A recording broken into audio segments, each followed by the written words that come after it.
तो हम लोगों ने पहले पढ़ा था श्लोक नंबर 1 एंड 2 में अर्जुनास कंफ्यूजन, क्योंकि भगवान ने चैप्टर 2 में अर्जुन को बोला था कि तुम ऐसा करो, तुम बुद्धि योग में रहकर निष्काम भाव से कर्म करो, और एक तरफ भगवान ने बोला उसको कि तुम तुम्हारी प्रिस्क्राइब ड्यूटी करो, तुम युद्ध करो। तो अर्जुन के मन में कंफ्यूजन उत्पन्न हो गया था कि अब मैं अपनी ड्यूटी करूं, युद्ध करूं कि भक्ति करूं। तो अर्जुन के मन में कंफ्यूजन उत्पन्न हो गया। तो अर्जुन के मन में जब कंफ्यूजन हुआ तो अर्जुन ने भगवान से प्रश्न पूछ लिया। तो पहले और दूसरे क्वेश्चन में अर्जुन ने प्रश्न पूछा था। फिर हमने तीसरे नंबर से 16 नंबर तक हमने कर्म योग समझा था कि कर्म योग क्या होता है। और फिर श्लोक नंबर हमने 17 से 35 तक समझा था कि जो लिबरेटेड आत्माएं होती हैं, जो इस भौतिक संसार से परे होती हैं, जो इस भौतिक संसार में नहीं फंसती हैं, उनको भी कोई ना कोई कार्य करना पड़ता है। They are also bound to do that duties. तो हमने कल समझा कि भगवान भी अपनी ड्यूटी करते हैं। सोचिए, भगवान अगर आपके हृदय में ना हो तो ये शरीर नहीं चलता है। ये शरीर को, मिट्टी के शरीर को कौन चलाता है, कौन बनाता है? वो सब भगवान करते हैं। तो कल हमको यहां तक समझ में आया। आज हम श्लोक नंबर 36 से प्रारंभ करेंगे और आज ये हम चैप्टर कंप्लीट करेंगे। तो हमारा सेक्शन शुरू करने से पहले सेक्शन 4 आज हम पढ़ने जा रहे हैं, जो कि है एनालिसिस ऑफ लस्ट। हमें बीवेयर ऑफ लस्ट, ये जो काम होता है हमारे जीवन में, काम वासना होती है, भगवान अर्जुन को बोलेंगे कि आपको इससे सतर्क रहना है। इसका एनालिसिस करेंगे आज हम कि अब वासना हमें कहां कहां होती है हमारे जीवन में। तो ये बहुत इंपॉर्टेंट सेक्शन है। सेक्शन शुरू करने से पहले हम प्रभुपाद जी से, गौर निताय से और श्री राधा वृंदावन चंद्र से प्रार्थना करते हैं। आइए हम भगवान से प्रार्थना करते हैं, गुरु परंपरा से प्रे करते हैं, ताकि हम इस ज्ञान को अच्छे से समझ सकें। Please join me in prayers. नमो विष्णुपादाय कृष्ण प्रेष्ठाय भूतले श्रीमते भक्ति वेदांत स्वामिन इति नामिने। नमस्ते सारस्वते देवे गौरवाणी प्रचारिणे निर्विशेषा शून्यवादी पाश्चात्य देशतारिणे। जय श्री कृष्ण चैतन्य प्रभु नित्यानंदा श्री अद्वैत गदाधरा शिवासादि गौर भक्त वृंदा। हरे कृष्णा कृष्ण कृष्णा हरे हरे, हरे रामा राम रामा हरे हरे। श्री राधा वृंदावन चंद्र की जय, श्री गौर निताय की जय, श्रीला प्रभुपाद की जय। आइए आज हम सेक्शन 4 शुरू करते हैं, जो कि है श्लोक नंबर 36 से लेकर 43 तक। ये इस चैप्टर का लास्ट सेक्शन होगा। उसका टाइटल है एनालिसिस ऑफ लस्ट। इस काम को हम समझेंगे, ये कैसे उत्पन्न होता है हमारे जीवन में और कहां कहां हमारे जीवन में छुपी होती है लस्ट, और उसको हम अपने जीवन से कैसे बाहर उठा के फेंक सकते हैं, कैसे हम कृष्णा कॉन्शियस हो सकते हैं। तो इस सेक्शन में आज हम उसको डिटेल में समझेंगे। तो कल का जो हमने लास्ट श्लोक पढ़ा था, श्लोक नंबर 35, तो 35 में भगवान ने अर्जुन को बोला था, अपने नियत कर्मों को दोषपूर्ण ढंग से संपन्न करना भी अन्यों के कर्मों को भली भांति करने से श्रेयस्कर है। स्वयं के कर्मों को करते हुए मरना पराये कर्मों कार्यों पे प्रवृत्त होने की अपेक्षा श्रेष्ठता है, क्योंकि अन्य किसी के मार्ग का अनुसरण भयावह होता है। तो भगवान ने क्या उसको डायरेक्शन दिया कि आप अपनी ड्यूटी करिए अर्जुन। आप दूसरों की ड्यूटी भले कितनी ही अच्छी से करें, उसको मत करिए। जो भगवान ने आपको ड्यूटी दी है, आप उस ड्यूटी को निभाइए। जैसे इस सोसाइटी में भगवान ने वर्णाश्रम सिस्टम बनाया था।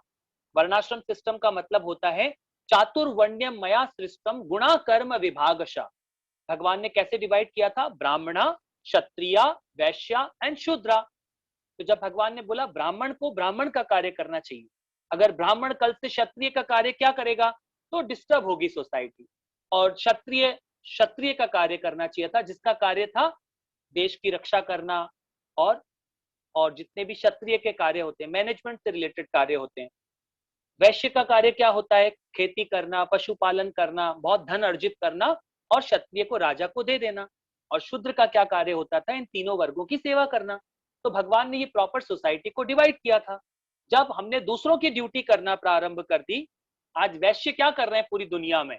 जितनी भी बड़ी बड़ी कंपनीज हैं, आप बड़ी कंपनीज लीजिए, गूगल लीजिए, मैकडोनल्ड्स लीजिए, पिज्जा हट्स लीजिए, जितनी भी कंपनी आज क्या कर रही हैं, आज पूरे दुनिया को कंट्रोल कर रखा है उन्होंने। आप गूगल देखिए, पूरी दुनिया को कंट्रोल करने में लगे हुए हैं डेटा से। तो ये सब कंपनियां क्या है, एक बिजनेस की कंपनियां हैं, परंतु ये क्या कर रही हैं, पूरी दुनिया को, हमारे कल्चर को खराब हो चुका है, हमारे जो रीति रिवाज थे वो टूटते जा रहे हैं, फैमिलियां न्यूक्लियर हो गई हैं, girls and boys they want to live alone, now they want to live in living relationship. तो ये सब हमारा सोसाइटी खराब होता जा रहा है, क्योंकि हमने क्या किया, दूसरों की ड्यूटी करना प्रारंभ कर दिया।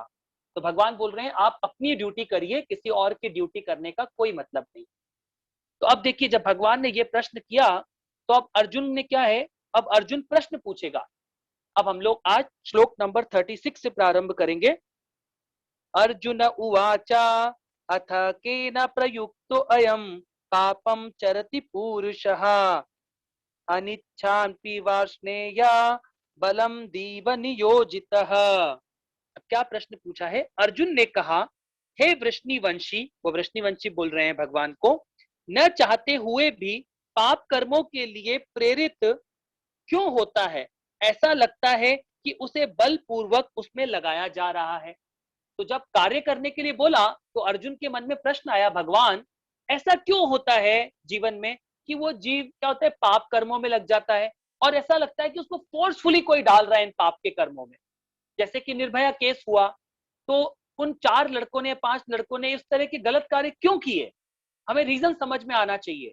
तो यहाँ पे क्या बोल रहे हैं भगवान, क्या रीजन था, ऐसा लगता था कि बलपूर्वक किसी ने उसको उसमें कामों में डाल दिया। या कोई भी कोई चोरी का कार्य करता है, डकैती का कार्य करता है, किसी का मर्डर करता है, तो कई बार बोलते हैं ना कि नहीं, बलपूर्वक कोई उसको घसीट देता है उस कार्य में। तो वो अर्जुन ने अब प्रश्न पूछा है भगवान से, तो भगवान अब उसका उत्तर देंगे। देखिए क्या भगवान उत्तर दे रहे हैं।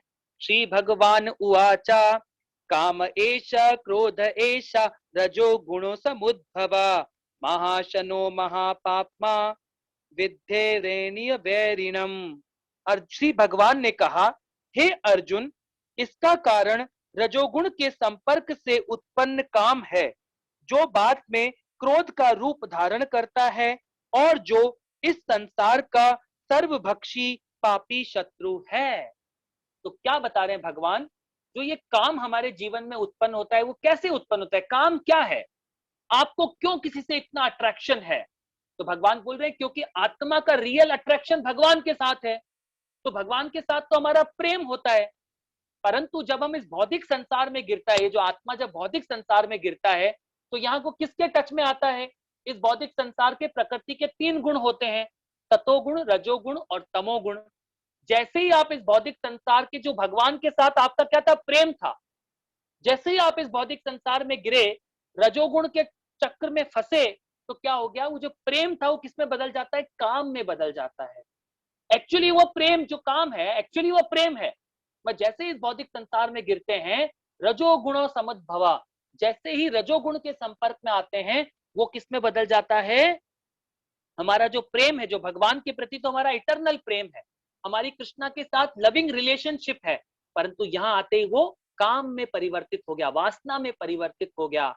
तो भगवान बोल रहे हैं इस तरह क्या होता है, वो वासना में परिवर्तित हो जाता है, तो उसको क्या बोलते हैं, लस्ट वासना बोलते हैं।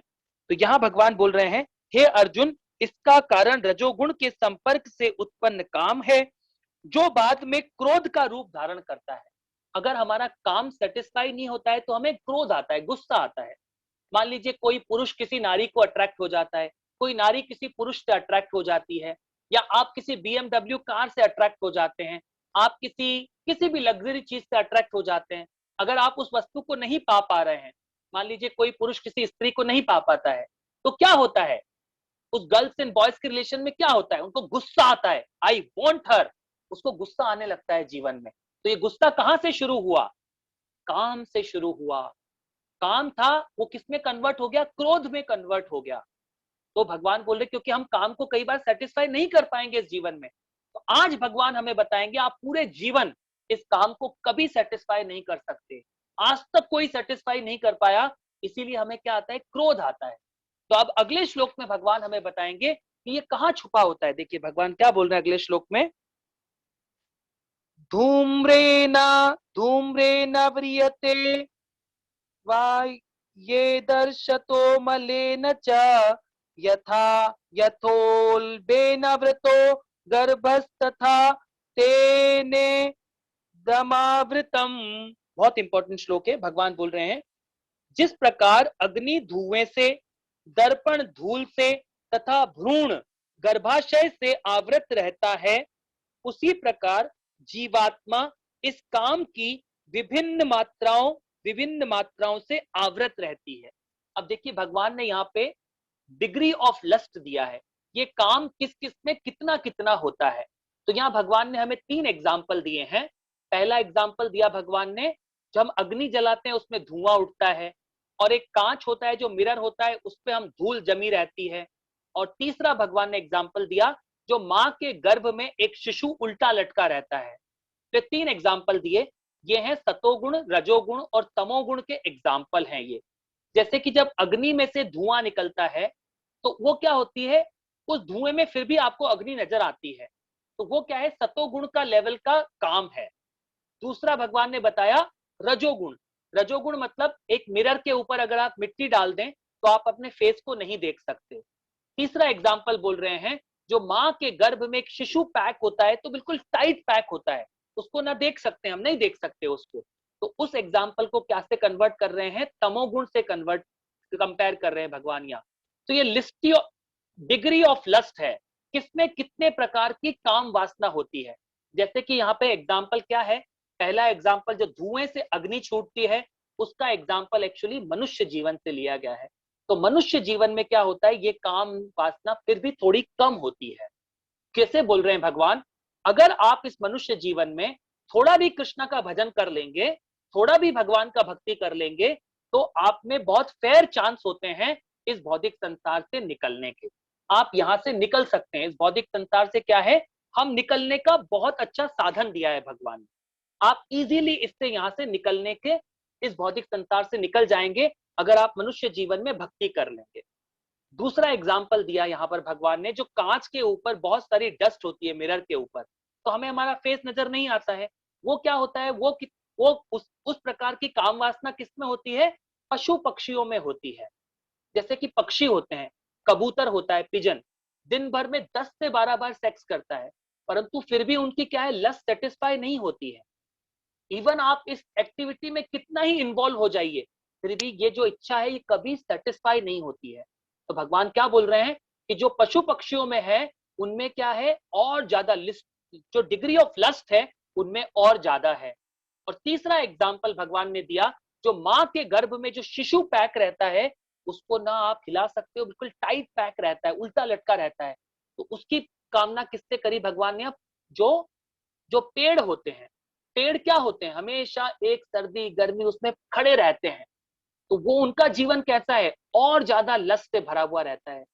तो भगवान ने ये 3 एग्जाम्पल दिए। उनको कभी भी पेड़ पौधे जो जीवन मिलता है वो बहुत भयानक जीवन होता है। 5-5 हजार साल तक हमें उस पेड़ के जीवन में विदाउट कपड़ों के खड़े रहना पड़ता है, नेकेड खड़ा रहना पड़ता है हमें। कोई पेड़ को कपड़े नहीं पहनाता।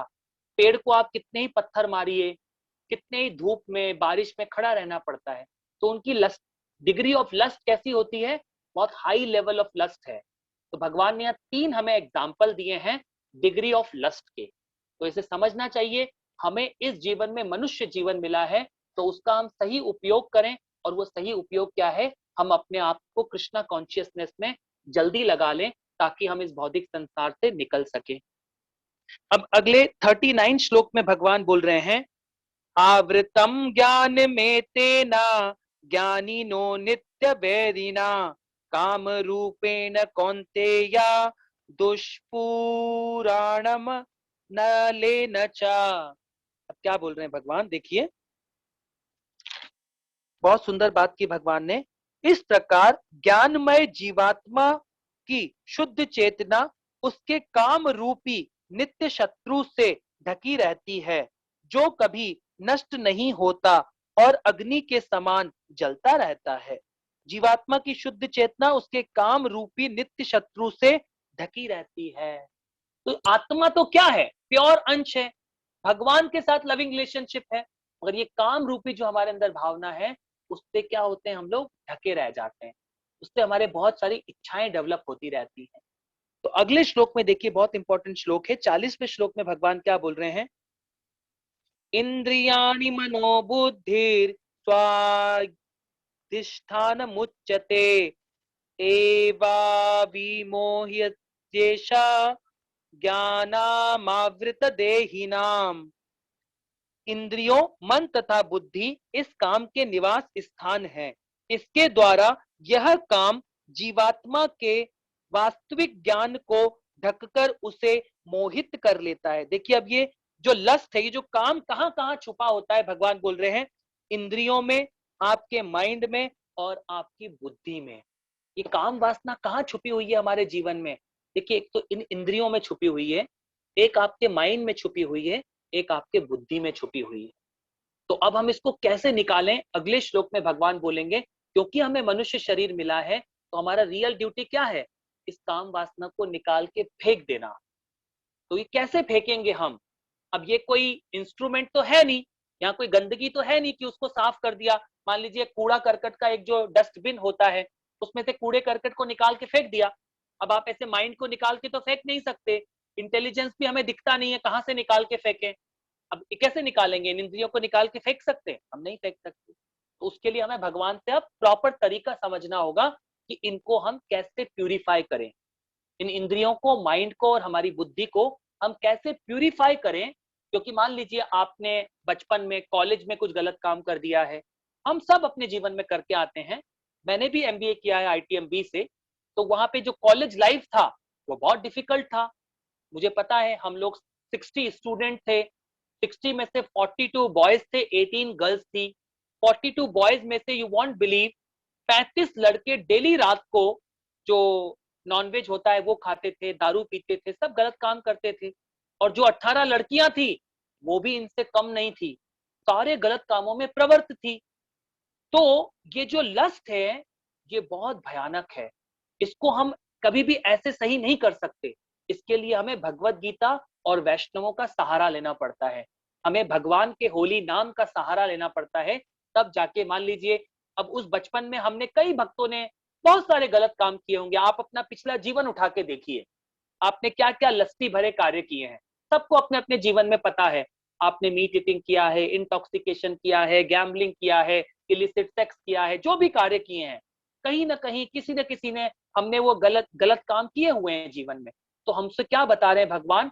उसको हम निकाल के कैसे फेंक दें? वो तो नहीं फेंक सकते, तो क्या है, उसे हमें प्यूरिफाई करना होगा। तो अब देखिए क्या बताएंगे भगवान। तो हम कॉन्शियसनेस को फेंक नहीं सकते बाहर निकाल के, कॉन्शियसनेस को प्यूरिफाई कर सकते हैं। अब अगले श्लोक में क्या बोल रहे हैं? 41 श्लोक में भगवान बोल रहे हैं, बहुत इंपॉर्टेंट श्लोक है। भगवान बोलेंगे, इसीलिए हे भरत वंशियों में श्रेष्ठ अर्जुन, प्रारंभ से ही इंद्रियों को वश में करके इस पाप के महान प्रतीक काम का दमन करो और ज्ञान तथा आत्म साक्षात्कार के इस विज्ञानकर्ता का वध करो। भगवान क्या बोल रहे हैं कि आप क्या करो, जो भी ये जो आपने देखा कि आपके अंदर जहां जहां लस्ट छुपी हुई है, उसको क्या करो, वो कैसे हो रही है? इंद्रियों को वश में करो। भगवान बोल रहे हैं कि जो सेंसेस है इसको आपको कंट्रोल करना है अर्जुन। भगवान अर्जुन को बोल रहे हैं कि आप इन इंद्रियों को कंट्रोल करो। और कैसे होंगी ये इंद्रियां कंट्रोल? भगवान ने यहाँ पे सॉल्यूशन भी दिया कि क्या है, काम का दमन करो, इंद्रियां कंट्रोल होगी तो काम का दमन होगा, और ज्ञान तथा आत्म साक्षात्कार के इस विनाशकर्ता का वध करो। तो कैसे होगा? हमें उसके लिए नॉलेज चाहिए हमें। तो अब अगला सबसे इंपॉर्टेंट श्लोक है इस पूरे भगवत गीता का, इस चैप्टर का, जो कि 42 नंबर के श्लोक पे आई है। वेरी इंपॉर्टेंट श्लोक हमें समझना होगा आज। भगवान बोल रहे हैं, इंद्रियाणि पराण्याहुर इंद्रियेभ्य परा मनः, मनसस्तु परा बुद्धिर बुद्धे परतस्तु सह। अब क्या बोल रहे हैं भगवान अर्जुन को? जैसे कि हमें हमारे आंखों के सामने ये बिल्डिंग नजर आती है, ये शरीर नजर आता है, आपको लैपटॉप, अपना घर, जितनी भी ये भौतिक वस्तुएं नजर आती हैं, ये सब क्या है? मटेरियल, मटेरियल चीजें हैं, करेक्ट, मिट्टी से बनी हुई हैं। मगर इस मिट्टी की चीजों से ऊपर भगवान बता रहे हैं, शरीर भी मिट्टी का है, परंतु उनसे, उस मिट्टी से, जो ये बाहर की मिट्टी से ऊपर क्या है? आपके ये ग्रॉस सेंसेस हैं, ये इंद्रियां उससे भी ऊपर है। क्योंकि आप इन इंद्रियों की सहायता से इस मटेरियल को क्या कर सकते हैं? मैन्युपुलेट कर सकते हैं, और अलग अलग प्रकार के आइटम क्रिएट कर सकते हैं। जैसे कि मान लीजिए ये जिस घर में आप बैठे हुए हैं, तो 50 साल पहले ये घर नहीं था, तो आपने बुद्धि लगाया, कुछ सीमेंट लेके आए, कुछ आप उसमें पानी लेके आए, कुछ फायर लेके आए और आपने धीरे धीरे दीवार खड़ी कर दी और ये घर बना दिया। हम जिस लैपटॉप पे काम करते हैं वो प्लास्टिक का है, उसमें कुछ लोहा भी है, तो हमने कुछ दिमाग लगा के इन इंद्रियों से उसको लैपटॉप बना दिया, हमने मोबाइल बना दिया, लाइट्स बना दी, कपड़े बना दिए। ऐसे क्या कर रहे हैं हम, इन इंद्रियों का उपयोग करके हम क्या करते हैं, इस ग्रॉस मटेरियल एनर्जी को मैनिपुलेट करके बहुत कुछ कर सकते हैं। परंतु इन इंद्रियों से ऊपर भगवान क्या बोल रहे हैं, आपका मन होता है, माइंड होता है, मेंटल एनर्जी। इस मेंटल एनर्जी क्या है, इस मेंटल एनर्जी की सहायता से आप इन इंद्रियों को कंट्रोल में कर सकते हैं। तो ये मेंटल एनर्जी इससे ऊपर होती है। तो और मेंटल एनर्जी से भी ऊपर कौन सी एनर्जी हमारे बॉडी में, वो है इंटेलेक्चुअल एनर्जी, जो आपकी क्या है, उसको बोलते हैं बुद्धि। आपकी बुद्धि आपके माइंड से भी ऊपर है। और फिर भगवान अर्जुन को बोल रहे हैं कि अर्जुन, तुम ये इंद्रिया भी नहीं हो, तुम ये माइंड भी नहीं हो, तुम ये बुद्धि भी नहीं हो, तुम क्या हो, तुम आत्मा हो, तुम सोल हो, तुम मेरे अंश हो। तो और इन सब लेवल्स पर, इंद्रियों के लेवल पर, माइंड के लेवल पर और बुद्धि के लेवल पर और आत्मा के लेवल पर, जो जीव की जो खुशी होती है वो भी डिफरेंट होती है। हम इसके एग्जाम्पल को कैसे समझें, मान लीजिए एक यंग लड़की है और उसको बहुत रिच घराने से है, she is from the very rich family, but now she started loving one boy from the normal family. अब उसको उससे क्या होने लगा है, इश्क होने लग गया है। ऐसा होता है कई बार। तो क्या होता है, उसके घर में तो बहुत कंफर्ट है, वो तो रिच घराने की लड़की है, परंतु कई बार वो अट्रैक्ट हो जाती है। तो क्या करती है वो, और उसके घर वाले उसको उससे प्रेम नहीं करने दे रहे हैं, शादी नहीं करने दे रहे हैं, तो क्या करती है, उस लड़के के साथ भाग जाती है। तो क्या हो रहा है यहाँ पर, उसको इंद्रियों का बहुत अच्छा सुख मिल रहा था घर पर, परंतु क्या है, अब वो उस लड़के के साथ कहाँ रहना चाहती है, एक भले जंगल में रह लेगी कुछ दिन तक, गरीब परिवार के घर में रह लेगी। क्या है, उसको इंद्रियों से ज्यादा कहाँ मजा आ रहा है, माइंड में। उसका माइंड सेटिस्फाई हो गया है अब। तो इंद्रियों से ज्यादा खुशी हमें कहाँ होती है, जब हमारा माइंड सेटिस्फाई हो जाता है। अब माइंड से भी ज्यादा खुशी हमें कब होती है, जब हमारी बुद्धि सेटिस्फाई हो जाती है। कैसे, जब एक अब्दुल कलाम से पूछा गया कि आपने विवाह क्यों नहीं किया, आपने शादी क्यों नहीं की, तो उसको आंसर मिला, उसने आंसर दिया, हमारे जो भारत के राष्ट्रपति थे अब्दुल कलाम जी ने आंसर दिया कि मुझे मेरे जीवन में समय नहीं मिला शादी करने का, I did not get time to get married. तो क्या था, सोचिए वो किस लेवल पे काम करते थे, वो एक साइंटिस्ट थे। अपनी पूरी बुद्धि को कहा उन्होंने इन्वॉल्व किया हुआ था, रिसर्च करने में इन्वॉल्व किया हुआ था। जो बड़े बड़े ऋषि मुनि जो होते हैं वो क्या करते हैं, अपनी बुद्धि को भगवान में लगाए रखते हैं।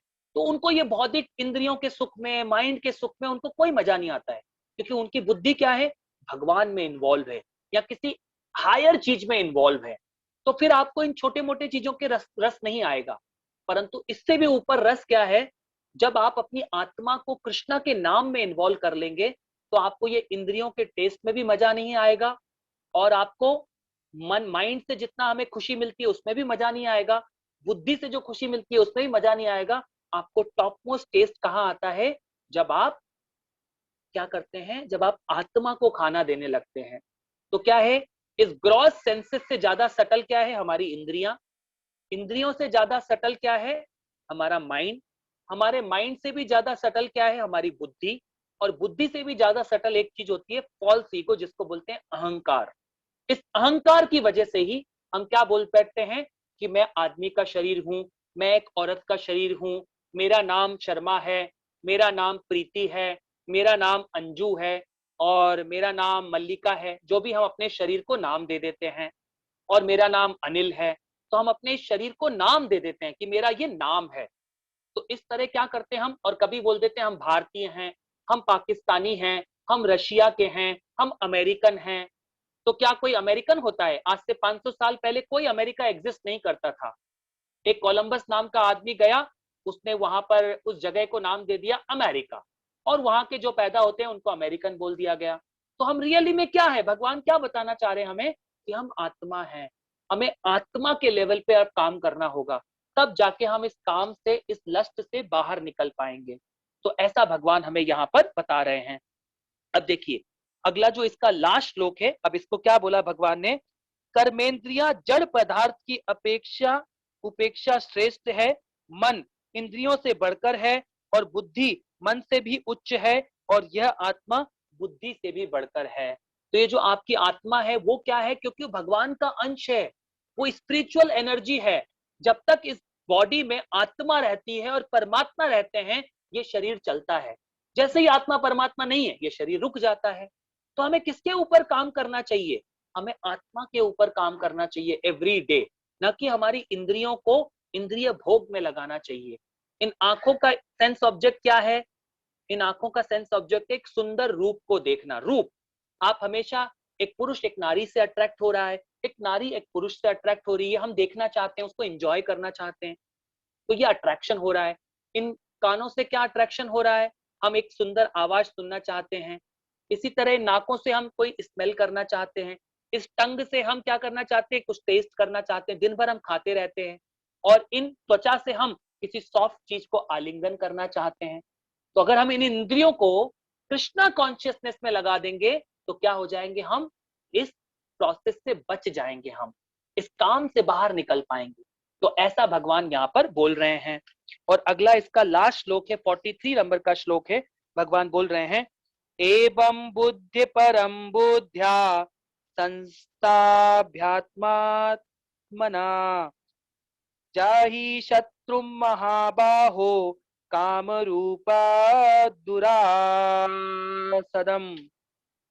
भगवान बोल रहे हैं, इस प्रकार से महाबाहु अर्जुन अपने आप को भौतिक इंद्रियों, मन तथा बुद्धि से परे जानकर और मन को सतर्क आध्यात्मिक बुद्धि कृष्ण भावना मृत में स्थिर करके आध्यात्मिक शक्ति द्वारा इस काम रूपी दुर्जय शत्रु को जीतो। फाइनली बोल दिया भगवान ने, क्या करना है अर्जुन तुम्हें, अगर तुम्हें इन इंद्रियों पर कंट्रोल करना है तो क्या करो, तुम क्या कैसे कर पाओगे, आत्मा को खाना देने लग जाओ प्रतिदिन। जब योर आत्मा, यू आर सेटिस्फाइड, आप क्या करेंगे, जब आप आत्मा को अच्छे से खाना देंगे तो आपकी बुद्धि कैसी हो जाएगी, बहुत शार्प बुद्धि हो जाएगी।